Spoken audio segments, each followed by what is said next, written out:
Hello there! This is an astrological forecast for Taurus for the month of May 2010. This also applies if you have a Taurus ascendant. So Taurians, happy birthday for those of you that haven't had your birthdays yet. I hope it's a really, really happy year ahead for you. So this month certainly is going to be about yourself, your needs, your individuality. Many of you are going to be reinventing yourselves, deciding you're a little bit bored. You've got bored with yourself. You've got into a rut. Many of you do that. Time to make those changes. Time to take a risk maybe with how you look, how you dress, how you speak. Everything about you has a chance to change, to move, particularly between the 1st and about the 20th or the 21st of the month. We've also got Mercury retrograde in your sign until about the 10th of the month. So Taurus, an important time to do any kind of repairs. Anything that's been bugging you, that needs fixing, that you've been putting off, particularly things around the house, particularly practical things that need seeing to, that are not productive because you haven't got them fixed. Time to do it between about the 1st and the 11th of the month while Mercury is retrograde in your sign.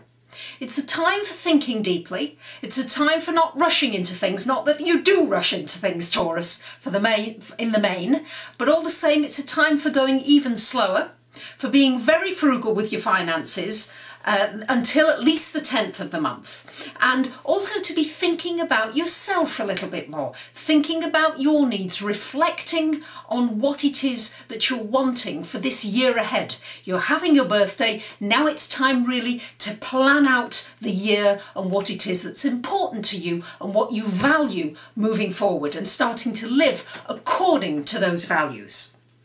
After about the 20th of the month, we've got the Sun and we've got Venus for some of the month as well in your 2nd house. So this should be music to the ears of many Taurians because this will mean there'll be a focus on your finances, a focus on making money, on being productive, on getting organised, on really putting the feelers out, actually going out there, being much more proactive maybe than you've been lately. Some of you I know have been extremely proactive, but those of you who have sort of just been dragging your heels, no, this time it's really a great time to get going with Venus in that 2nd house until the 20th of the month. You may well meet somebody connected with finances. Somebody may help you financially. This is a really good time connected with your finances, Taurus, as long as you are willing to engage and you're willing to work for it, because it's not just going to come in your lap. 2nd house is certainly still something you have to work for and put the energy out in order for it to come back to you. We've got Venus into your 3rd house after about the 20th of the month. So this is a great time for those of you that like writing, that like communicating, that want to connect up with neighbours and people around you. Lovely time to make friends, to socialise, to enjoy, maybe to invite people back to your house. Lovely time to do that after about the 20th of the month. All month we've got Mars still in your 4th house. This means that you're putting a lot of energy into your home area, your home environment. Be careful not to get into arguments or disputes. Sometimes Mars in that house can mean arguments or disagreements with family members, people getting in the way of what you want to do. That can come up as well. So just remember that and try to keep that calm demeanour that for the most part, Taurians, you really do have. We've got Neptune going retrograde at the end of the month. Now, your Neptune is currently transiting the 10th house of career, so many of you are really feeling as though you're not sure of your direction, you're not exactly sure where you're going, it's in a little bit of a fog. When Neptune goes retrograde, it's a time to rethink things again and to trust much more your intuition, your gut instinct, rather than the logical.